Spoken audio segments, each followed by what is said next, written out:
Football হচ্ছে বসে football হচ্ছে ফুটবলের ভিতরে কি থাকে বলো তো? বায়ু থাকে। এখানে ভিতরে ঠিক বায়ু আছে। আচ্ছা বলো তো, আমি যদি এখানে চাপ দিই, চাপ দিচ্ছি আমি যে চাপ দিচ্ছি, আমি কিন্তু এখানে কাছে বিপরীত মুখে একটা বাধা অনুভব করতে পারছি। জি স্যার। কিসের বাধা সেটা বলো তো? বায়ুর বাধা। বায়ু কিন্তু এই বায়ুটা ভিতরে কি করছে?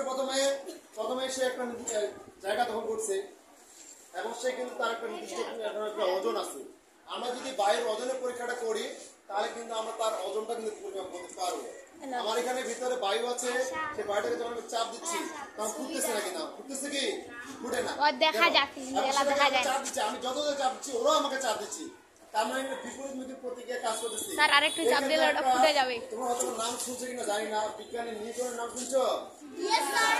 বিজ্ঞানী নিউটন একজন হচ্ছে যিনি সূত্রগুলো আবিষ্কার করছেন এবং হচ্ছে তিনি গতির 3টা সূত্র আবিষ্কার করছে। উনি বলছেন যে প্রত্যেক ক্রিয়ার একটা বিপরীত প্রতিক্রিয়া আছে। আমি যে চাপ দিচ্ছি ওরাও কিন্তু আমাকে চাপ দিচ্ছে এইখানে ভিতরে বাতাসটা। ওনার এটার মাধ্যমে ওনার ওটা সূত্র প্রমাণিত করা যায়।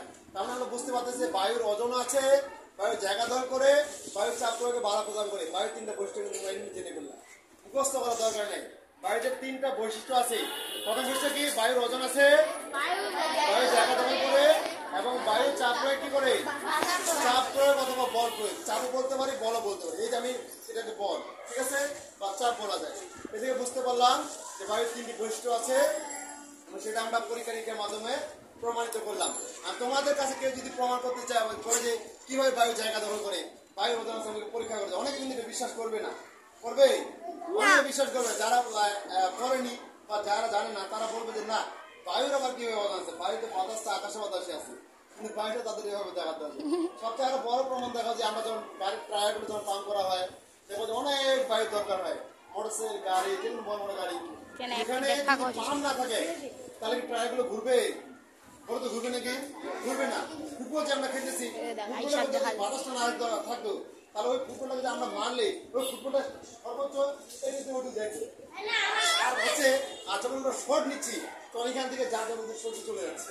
তাহলে আমরা বুঝতে পারলাম যে বায়ুর 3টা বৈশিষ্ট্য: বায়ুর ওজন আছে, জায়গা দখল করে এবং চাপ প্রয়োগে বাধা প্রদান করে। ওকে, ধন্যবাদ।